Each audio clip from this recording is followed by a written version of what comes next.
성도님들 반갑습니다. 주의 뜻 하늘가족교회 나혜주 목사입니다. 오늘 우리 목적 이끄는 40일 2주차 마지막 날 14일차 내용 읽어드리겠습니다. 오늘 이 내용을 하면 이제 2주차까지 열심히 달려오신 건데요. 오늘도 잘 주님과 함께 승리하시고 또 내일 복된 주일에 우리 반가운 얼굴로 뵙도록 하겠습니다. 읽어드리겠습니다. 14일차 하나님이 멀게 느껴질 때 이제 야곱의 집에 대하여 낯을 가리우시는 여호와를 나는 기다리며 그를 바라보리라. 이사야 8장 17절 말씀. 하나님이 멀게 느껴질 때 제목입니다. 우리가 어떻게 느끼든 상관없이 하나님은 실제로 존재하신다. 모든 일이 잘 풀리고 행복한 상황이 펼쳐질 때 하나님을 예배하는 것은 어쩌면 쉽다. 하지만 상황이 언제나 좋을 수는 없다. 그럴 때 하나님을 어떻게 예배하는가? 하나님이 몇백만 킬로미터 떨어져 계신 것처럼 느껴질 때 어떻게 하는가? 가장 깊은 경지의 예배는 고통 속에서도 하나님을 예배하고 시련 속에서도 하나님께 감사하며 시험을 당할 때도 하나님을 신뢰하고 어려움 속에서도 하나님께 삶을 드리며 그분이 멀게 느껴질 때도 하나님을 사랑하는 것이다. 다시 한번 읽어드리겠습니다. 가장 깊은 경지의 예배는 고통 속에서도 하나님을 예배하고 시련 속에서도 하나님께 감사하며 시험 당할 때에도 하나님을 신뢰하고 어려움 속에서도 하나님께 삶을 내어드리며 그분이 멀게 느껴질 때에도 하나님을 사랑하는 것이다. 친구 관계를 시험하는 것은 주로 이별과 침묵이다. 물리적으로 먼 거리에 있거나 이야기할 수 없을 때 친구 관계는 시험받는다. 하나님과 관계도 항상 가깝게 느껴지지만은 않을 것이다.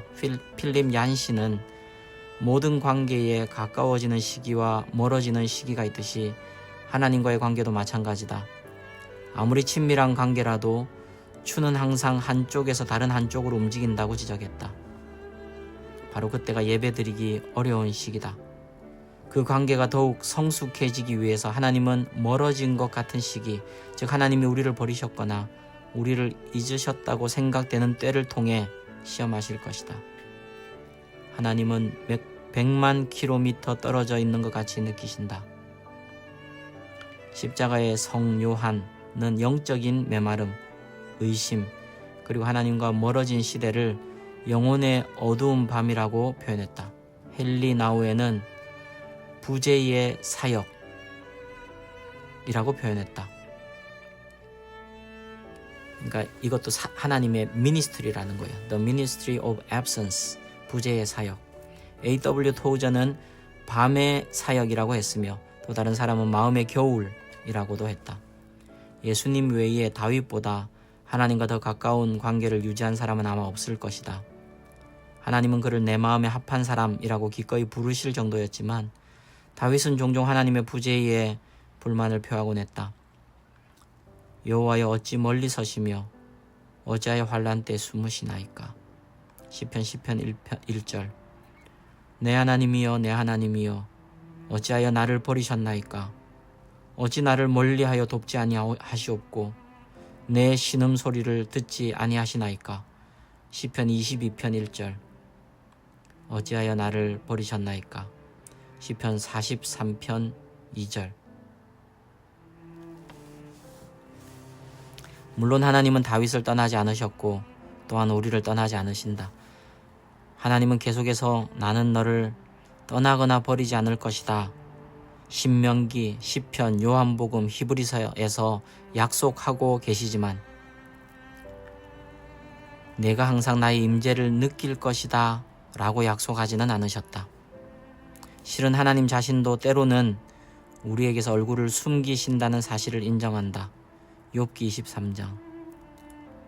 가끔 하나님이 우리의 삶에서 일부러 모습을 숨기시는 경우가 있을 것이다. 플로이드 맥클랑은 이렇게 묘사한다. 어느 날 아침에 눈을 뜨니 모든 영적인 느낌이 사라졌다.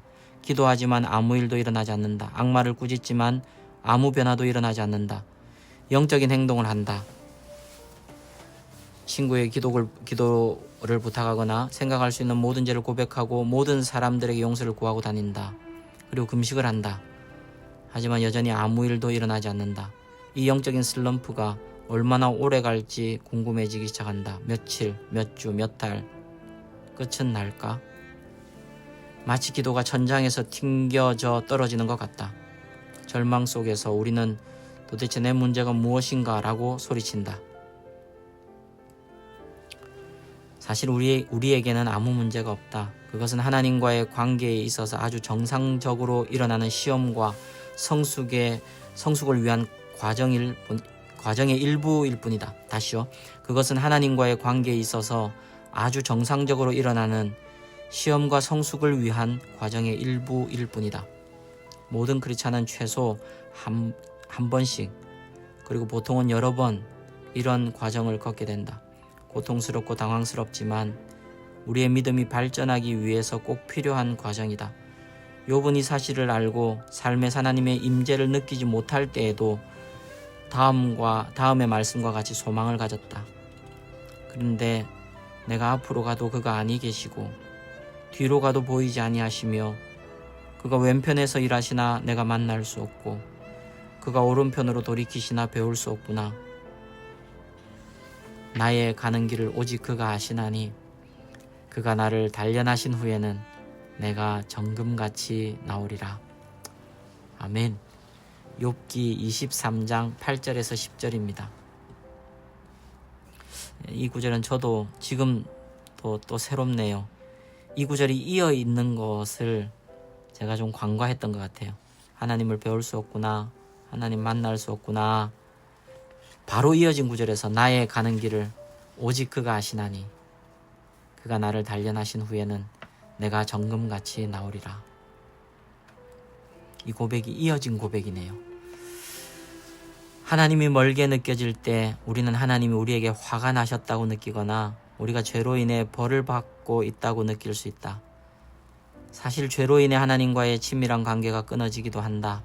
죄를 지을 때 하나님의 영을 슬프시게 하며 우리의 불순종, 다른 사람과의 갈등, 세상의 일로 분주함, 세상과의 친밀함, 그리고 그 외의 죄들로 인해 하나님과의 관계가 소원해질 수도 있다. 하지만 하나님으로부터 버림받은 감정과 멀리 느껴지는 감정은 죄와는 아무런 관계가 없다. 그것은 우리 모두가 겪어야 하는 믿음에 대한 시험, 즉 내가 그분의 임재를 느끼지 못하거나 내 삶에 그분의 역사하심의 가시적인 증거가 없을 때에도 나는 계속 하나님을 사랑하고 신뢰하며 하나님께 순종하고 예배드릴 수 있을까와 같은 시험인 것이다. 크리스찬들이 오늘날 예배에서 저지르는 가장 흔한 실수는 하나님보다 경험을 추구한다는 것이다. 그들은 예배드리면서 어떠한 느낌을 추구하고 그것이 마음속에 생기면 예배드렸다고 결론을 내린다. 이것은 잘못된 것이다. 하나님은 우리가 감정에 의존하지 않도록 하시려고 때로는 감정을 거두기도 하신다. 감정을 추구하는 것, 그것이 하나님과의 친밀함에 대한 감정일지라도 그것은 예배가 아니다. 초신자일 때 하나님은 많은 감정의 확신을 주시고 가장 미성숙하고 자기중심적인 기도에도 응답해 주신다. 그분이 존재하신다는 사실을 우리에게 알려주시려는 것이다. 하지만 우리의 믿음이 자라면서 그분은 이러한 의존물로부터 우리를 떼어놓으실 것이다. 하나님은 어디에든 계신다는 사실과 그분의 임재를 나타내는 현상은 전혀 다른 것이다. 전자는 진리고 후자는 감정이다. 하나님은 항상 계신다. 심지어 우리가 인식하지 못할 때에도 계신다. 그리고 그분의 임재는 단순한 감정으로 측정하기에는 너무 심오하다. 물론 하나님도 우리가 당신의 존재를 느끼기 원하신다. 하지만 우리가 그분을 느끼기보다 신뢰하는 것을 더 중요하게 생각하신다. 하나님께 기쁨을 드리는 것은 감정이 아닌 믿음이다. 우리의 믿음이 가장 많이 자랄 수 있는 상황은 삶이 모두 무너져 있는데 하나님은 보이지 않는 그런 때이다. 욥에게 그런 일이 일어났다. 하루 만에 그는 모든 것을 잃었다. 가족, 사업, 건강, 그리고 소유하였던 모든 것을. 그리고 가장 절망적인 것은 욥기 37장 동안 하나님은 한마디도 하지 않으셨던 것이다. 우리 삶에서 일어나고 있는 일들을 이해하지 못하고 또한 하나님이 침묵하고 계실 때 도대체 하나님을 어떻게 예배해야 하는가? 아무 의사소통 없는 위기의 때에 어떻게 계속 하나님과의 관계를 유지할 수 있는가? 눈에 눈물이 가득 고여 있는데 어떻게 예수님만 바라볼 수 있는가? 욥이 한 대로 하면 된다. 그때 그는 바닥에 엎드려 이렇게 말했다. 욥이 일어나 겉옷을 찢고 머리털을 밀고 땅에 엎드려 경배하여 가로되 내가 모태에서 적신이 나와 싸운즉 또한 적신이 그리로 돌아가올지라. 주신 자도 여호와시오 취하신 자도 여호와시오니 여호와의 이름이 찬송을 받으실지니이다 하고. 욥기 1장 20절 21절. 하나님이 멀게 느껴질 때 어떻게 예배해야 하는가? 저자는 4가지를 정도를 말합니다. 첫 번째는 하나님께 솔직한 감정을 말하라. 하나님 느껴지지 않을 때, 하나님 침묵하고 계신 것 같을 때, 첫 번째는 하나님께 솔직한 감정을 말하라. 하나님께 마음을 모두 털어놓으라. 감정을 모두 쏟아내라.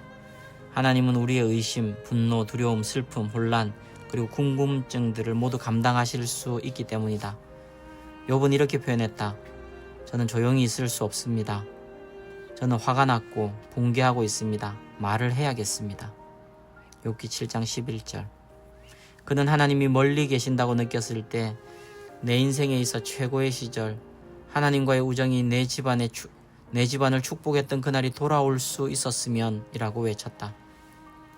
하나님은 우리의 의심, 분노, 두려움, 슬픔, 혼란, 그리고 의문들을 모두 감당하실 수 있다. 하나님 앞에서 절망적인 상황을 인정하는 것이 믿음의 표현이라는 것을 알았는가? 하나님을 신뢰하는 동시에 절망을 느끼며 다윗은 이렇게 썼다. 나는 굳게 믿고 말하였다. 나는 완전히 망하였구나. 이것은 모순처럼 들린다. 나는 하나님을 신뢰하지만 완전히 파멸되었다. 그렇지만 이와 같은 다윗의 솔직함 속에는 그의 깊은 믿음이 드러나고 있다. 첫째, 그는 하나님을 신뢰했고, 둘째, 그는 하나님이 자신의 기도를 들어주실 것을 믿었으며, 셋째, 그는 자신의 감정대로 하나님께 솔직히 이야기해도 여전히 하나님은 자신을 사랑하실 것이라고 믿었다.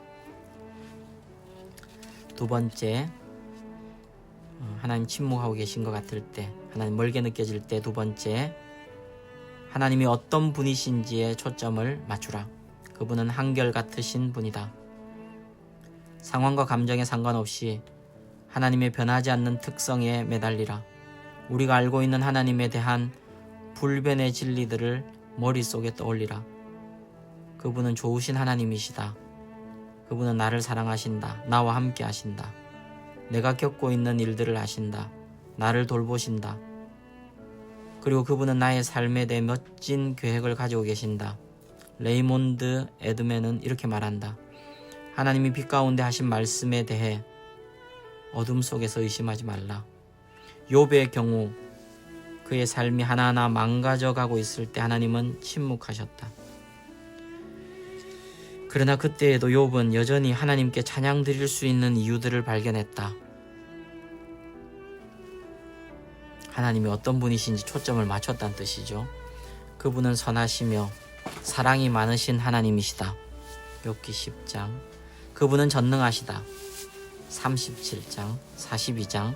그분은 내 삶의 모든 구체적인 부분까지 아신다. 23장, 31장. 그분이 모든 것을 통제하신다. 34장. 그분은 내 삶에 대한 계획을 가지고 계시다. 23장. 그분은 나를 구원하실 것이다. 19장. 세 번째, 약속을 지키시는 하나님을 믿으라. 영적으로 메마른 시기를 지날 때 우리는 우리의 감정이 아닌 하나님의 약속을 인내함으로 의지해야 하고, 그 기간 동안 하나님이 우리를 더욱 깊은 성숙의 단계로 이끌고 계심을 깨달아야 한다. 감정의 바탕을 둔 우정은 그 깊이가 얕을 수밖에 없다. 그러므로 어려운 일 때문에 마음의 어려움을 당해서는 안 된다. 상황이 하나님의 특성을 바꿀 수는 없다. 하나님의 은혜는 상황이 어떻든 상관없이 여전히 우리 삶에 충만하게 임하고 있으며 하나님은 여전히 우리 편에서 우리가 느끼든 못 느끼든 서 계신다. 확신을 가질 수 없는 상황 속에서도 욥은 하나님의 말씀을 붙잡았다. 그는 이렇게 말했다. 내가 그의 입술의 명령을 어기지 아니하고 일정한 음식보다 그 입의 말씀을 귀히 여겼구나. 욥기 23장 12절 말씀. 하나님의 말씀에 대한 이러한 믿음 때문에 욥은 아무리 어려운 상황 속에서도 신실함을 지킬 수 있었다. 소망은 기대하는 마음으로 계속 기도하는 것이다. 그의 믿음은 고통 속에서도 강했다. 하나님이 나를 죽이실지라도 나는 계속 그를 신뢰할 것이다. 욥기 13장 15절. 하나님께 버림받았다고 느끼지만 그런 우리의 감정에 상관없이 하나님을 계속 신뢰한다면 이것이야말로 우리가 가장 깊게 하나님께 예배 드리는 것이다. 다시 하나님께 버림받았다고 느끼지만 그런 우리의 감정과 상관없이 하나님을 계속 신뢰한다면 이것이야말로 우리가 가장 깊게 하나님께 예배 드리는 것이다. 네 번째, 하나님 멀게 느껴질 때 하나님이 이미 우리를 위해 하신 일들을 기억하라. 만약 하나님이 다른 것은 하나도 해주지 않으셨다 치더라도 예수님이 십자가에서 우리를 위해서 해주신 것만으로도 그분은 우리의 남은 삶 동안 찬양받기에 합당하신 분이다. 하나님의 아들이 우리를 위해 죽으셨다. 이것이 우리가 예배드리는 가장 큰 이유다. 불행히도 우리는 우리를 대신하여 하나님이 치르신 그 엄청난 희생, 그때 일어났던 끔찍한 세부 사항들을 잊고 난다. 그것은 우리가 익숙해졌기 때문이다. 그리고 익숙함은 자기 만족으로 이끈다. 십자가에 못 박혀 돌아가시기 전에도 하나님의 아들은 옷이 벗겨진 채 형체를 알아볼 수 없을 정도로 맞고 채찍질 당했으며 조롱당하고 가시면류관을 쓰셨으며 사람들은 그분을 경멸하며 침을 뱉었다.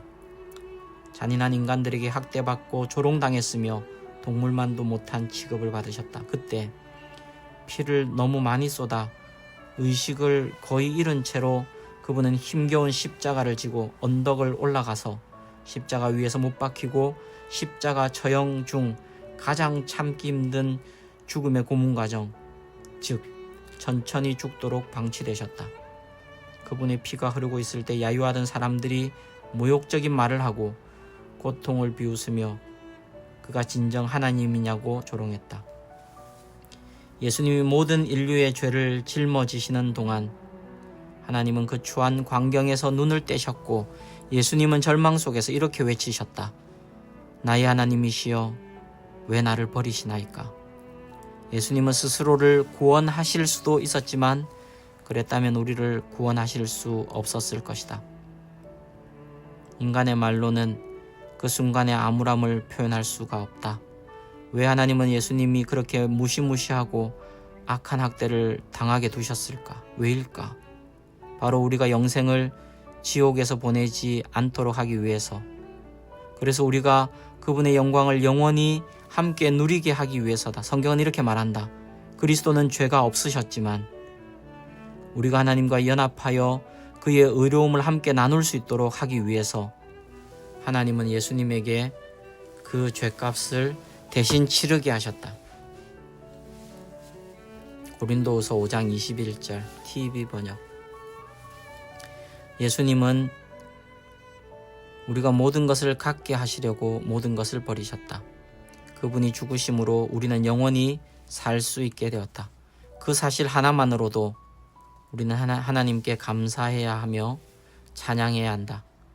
다시는 무엇에 대해 감사해야 할지 고민해서는 안 된다. 아멘.